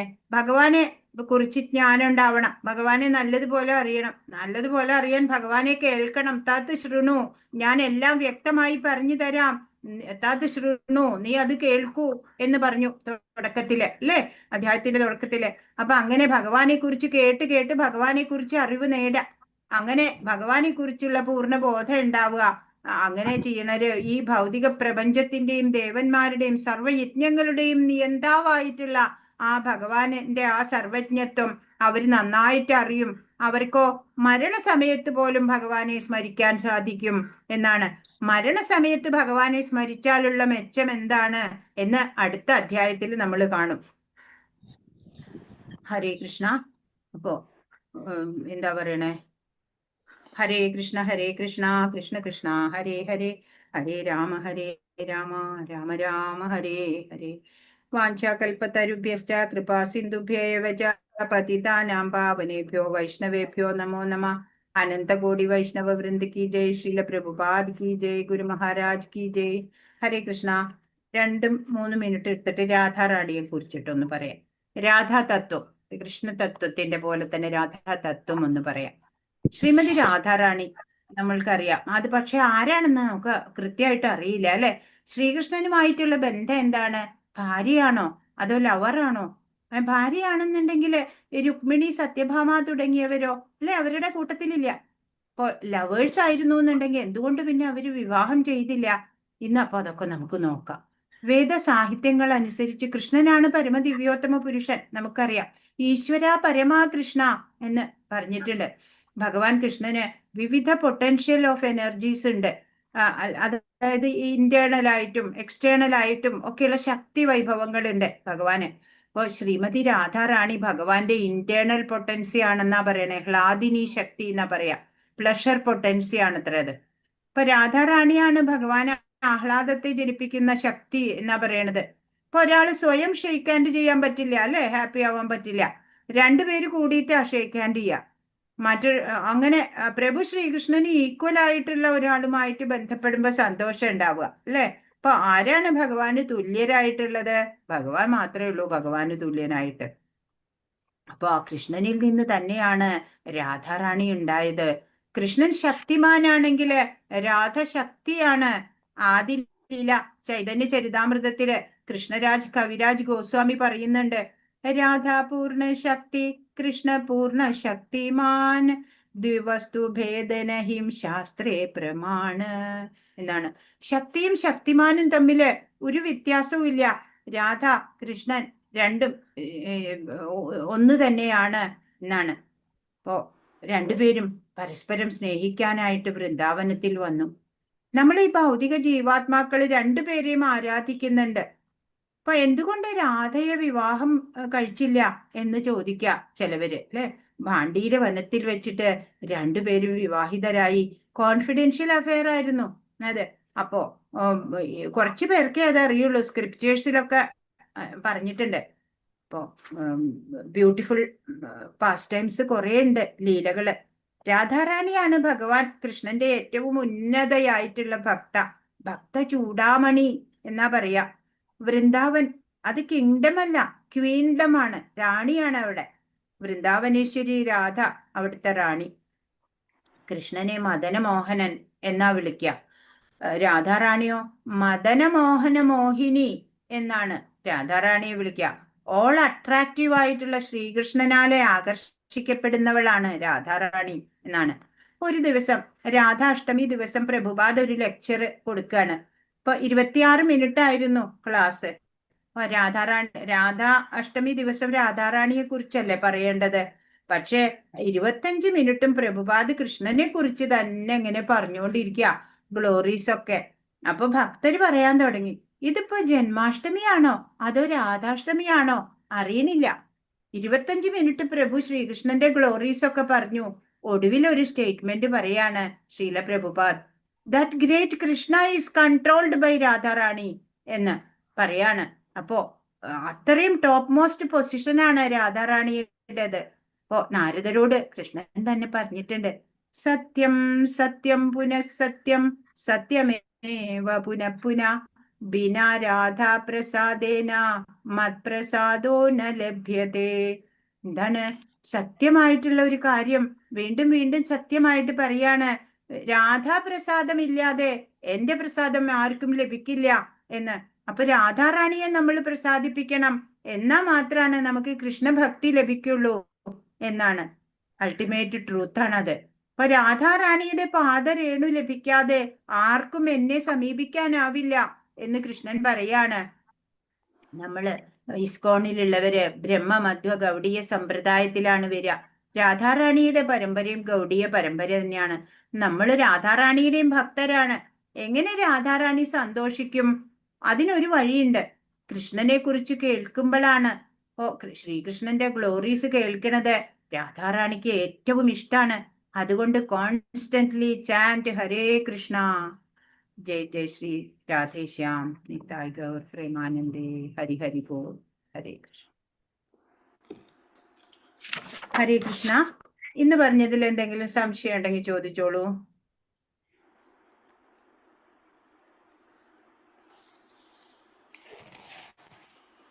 ഹരേ കൃഷ്ണ.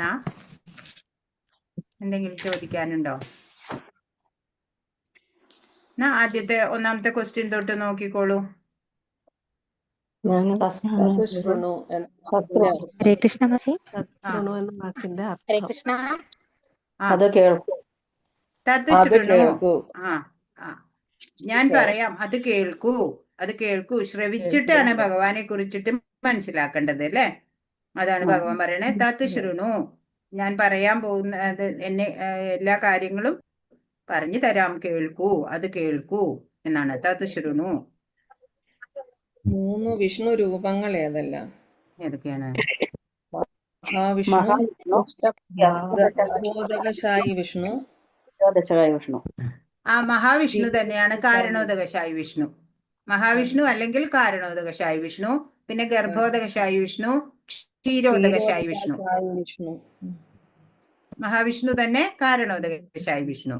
കാരണം പിന്നെ ഉള്ളത് ഗർഭോദകശായി വിഷ്ണു, പിന്നെ ക്ഷീരോദകശായി വിഷ്ണു. ഭിന്നമായ ഭൗതിക പ്രകൃതിയിൽ എന്തെല്ലാം അടങ്ങുന്നു?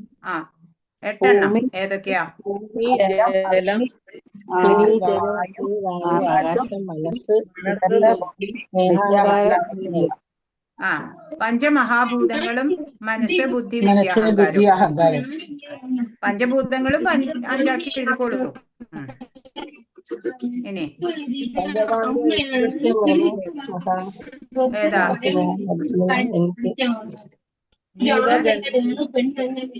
ഉത്കൃഷ്ടശക്തി ജീവഗണങ്ങളാണ്. ഭഗവാന്റെ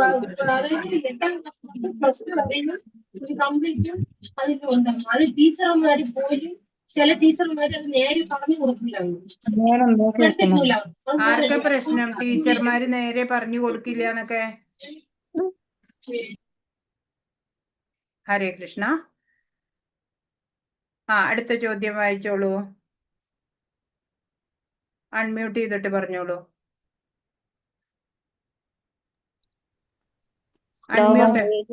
7:7 പറഞ്ഞിരിക്കുന്ന ഉപമ ഏതാ? മുത്തുകൾ നൂലിൽ കോർത്തിരിക്കും. മുത്തുകൾ നൂലിൽ എന്ന പോലെ സർവവും ഭഗവാനാകുന്ന നൂലിൽ ഇണക്കി കോർത്ത് വെച്ചിരിക്കുകയാണ്. അതാണ് ഈ പ്രപഞ്ചം ഇങ്ങനെ ശരിയായ രീതിയിൽ ആ പാറ്റേണിൽ നിലനിൽക്കുന്നത്. എങ്ങനെയാ? ഭഗവാനുണ്ട് അതിന്റെ പിന്നില്. അതുകൊണ്ടാണ്. അടുത്തത് ഭഗവാനെ ശരണം പ്രാപിക്കാത്തവർ ആരെല്ലാം? ആരൊക്കെയാ? ദുഷ്കൃതികൾ,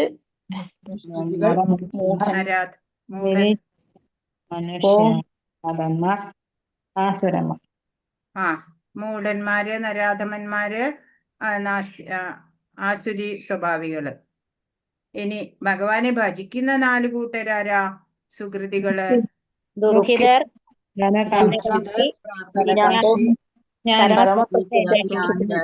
ജിജ്ഞാസു, ജ്ഞാനി അല്ലേ? ദുഃഖിതൻ, ധനകാംക്ഷി, ജിജ്ഞാസു, സത്യത്തെ അറിയാൻ കൊതിക്കുന്ന ജ്ഞാനി. ദുഃഖിതന് ഉദാഹരണമാരാ? ആരൊക്കെയാ? ഗജേന്ദ്രൻ, ദ്രൗപദി, ധ്രുവൻ, ധ്രുവൻ അർത്ഥാർത്ഥിയാണ്. ഗജേന്ദ്രൻ, ദ്രൗപദി.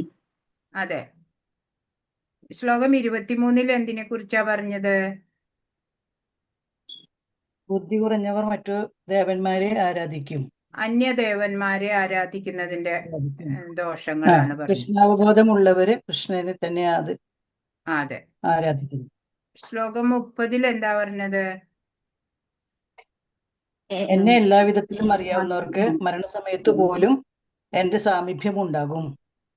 മരണസമയത്ത് പോലും ഭഗവാനെ ഓർക്കാൻ സാധിക്കും. ഇനി മരണസമയത്ത് ഭഗവാനെ ഓർത്താൽ എന്താ മെച്ചെന്നുള്ളത് അടുത്ത അധ്യായത്തിലാണ് പറയണത്. 23 കുറിച്ചാണ് പറയുന്നത് മാതാജി? 23 ശ്ലോകം 23. 23 അല്ലേ? എന്തിനെ പറ്റി മാതാജി? എന്തിനെ പറ്റിയാവെന്ന് പറഞ്ഞു കൊടുക്കൂ. ഏതാ? ശ്ലോകം 23 പറഞ്ഞത്. ബുദ്ധി കുറഞ്ഞവർ മറ്റു ദേവന്മാരെ ആരാധിക്കും. ആ. കൃഷ്ണാവബോധമുള്ളവർ അന്യദേവത ആരാധന കൊണ്ട് എന്താണ് സംഭവിക്കുക എന്നുള്ളതാണ് പറയണത് 23-ാമത്തെ ശ്ലോകം.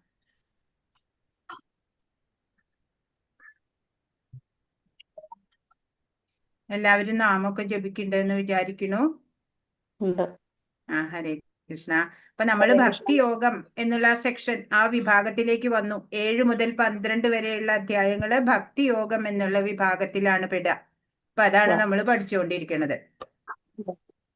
അപ്പൊ എല്ലാവരും നാമം ജപിക്കുക, പ്രസാദം ആയിട്ട്, അല്ലെങ്കിൽ ഇപ്പൊ ഫ്രൂട്ട്സ് ഒക്കെ വാങ്ങുമ്പോ ഭഗവാന് നിവേദിച്ചിട്ട് അത് ഉപയോഗിക്കുക, അങ്ങനെ പ്രസാദം കഴിക്കുക, അങ്ങനെയൊക്കെ ശീലിച്ച് കുറച്ച് മാതാജി ആ മാതാജി ആ വന്ദന ശ്ലോകങ്ങൾ ഒന്ന് ഇടാമോ? എല്ലാ ദിവസവും ചെല്ലുന്ന വന്ദന ശ്ലോകങ്ങള് അതൊന്ന് ഇട്ടു തരാമോ?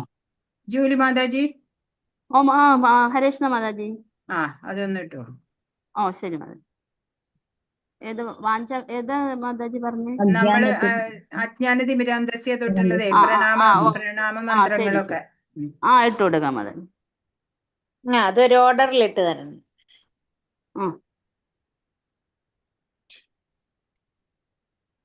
വേറെന്തെങ്കിലും ഉണ്ടോ ചോദിക്കാൻ? നമ്മ ചെല്ലിന് അതിന്റെ തെറ്റുകൾ എങ്ങനെ അറിയുന്ന മാതാജി? എന്താ ശ്ലോകം ചെല്ലിട്ട് ഇട്ടിനത് എന്തെങ്കിലും തെറ്റുണ്ടെങ്കിൽ എങ്ങനെ അറിയുന്നേ? ക്ലിയർ ആയില്ല മാതാജി, ഒന്നുകൂടി പറയൂ. ശ്ലോകം നമ്മള് ചെല്ലിട്ട് ഇട്ടിട്ടുണ്ട്, അപ്പൊ അത് തെറ്റുണ്ടെങ്കിൽ എങ്ങനെ അറിയുന്നേ? അതിൽ ഹരേ കൃഷ്ണ മാതാജി, അതിൽ അവര് തിരുത്തിയിടാൻ മാതാജിമാരുണ്ട്. അവര് തിരുത്തിയിടും നോക്കിയിട്ട്. അവര് പറയും അതില്. നമസ്തേ മാതാജി. ഹരേ കൃഷ്ണ. പറയൂ. വൃന്ദാവനത്തില് എപ്പോഴും അവര് രാധേ എന്നാണ് അവിടെ കൃഷ്ണ ശബ്ദം ഉപയോഗിക്കണതേ ഒരു തവണ ഞാൻ ചെന്നപ്പോ അധികം കേട്ടില്ല. പക്ഷെ നമ്മൾക്ക് കൃഷ്ണനെയാണ് നമ്മൾക്ക് കൂടുതൽ കഥകൾ കേൾക്കണതും ഒക്കെ നമ്മൾക്കതാണ്. അപ്പൊ ശരിക്കും നമ്മൾ പോലെയുള്ളവർക്ക് ഭയങ്കര അത്ഭുതമാണ് അവിടെ ചെന്ന. കാരണം കൃഷ്ണ ശബ്ദം കേൾക്കണില്ല, അവിടെ മുഴുവൻ കേൾക്കണത് രാധശബ്ദാണ്. അതെന്താ കാരണം എന്നറിയോ? അതിനൊരു പിന്നിലൊരു കഥയുണ്ട്. കൃഷ്ണൻ ഇവിടുന്ന് വൃന്ദാവനത്തിൽ നിന്ന് മധുരയ്ക്ക് പോയി. മധുരയ്ക്ക് പോയപ്പോ ഗോപികമാരൊക്കെ വളരെ വിഷമത്തിലായി, വിപ്രലംഭ ഭാവത്തിലായിരുന്നു അവര് കൃഷ്ണൻ എന്നുള്ള വാക്ക് കേട്ടാൽ തന്നെ അവര് മോഹാലസ്യപ്പെട്ടു പോവും. പിന്നെ കുറെ ദിവസങ്ങൾ കഴിഞ്ഞാലേ അവര് ബോധവതികളാവുള്ളൂ. അപ്പോൾ അവിടുത്തെ നന്ദമഹാരാജാവും അതുപോലെ വൃഷഭാനു രാജാവും ഒക്കെ പറഞ്ഞു, ഇനി തൊട്ട് ഇവിടെ കൃഷ്ണ ശബ്ദം പാടില്ല എന്ന് പറഞ്ഞ് അവിടെ കാവൽക്കാരെ നിർത്തി. പുതുതായിട്ട് ഇവിടേക്ക് ആരെങ്കിലും വരുമ്പോ രാധാറാണിയുടെ പേര് മാത്രമേ പറയാവൂ എന്ന് അപ്പോ ഇപ്പോഴും അവിടെ എങ്ങനെയാ? അവിടെ ഇപ്പൊ നടു റോട്ടിൽ നമ്മൾ നിൽക്കുകയാണെങ്കിൽ രാധേ രാധേ എന്ന് പറയാ, വഴി മാറൂ എന്നാ പറയണേ. അതുപോലെ അവിടെ ഇപ്പൊ ഗോപികമാരെ പോലെയുള്ള ഇപ്പൊ പശുവിനെ വളർത്തി ജീവിക്കുന്നവര്, പാല്, തൈര്, മോരൊക്കെ വിൽക്കുന്നവര് എന്താ പറയാ? ഗോവിന്ദ ദാമോദര മാധവേദി എന്ന് പറഞ്ഞ ഗോവിന്ദ എന്ന് പറഞ്ഞ പാല് വേണോന്നാ, ദാമോദര എന്ന് പറഞ്ഞ തൈര് വേണോന്നാ.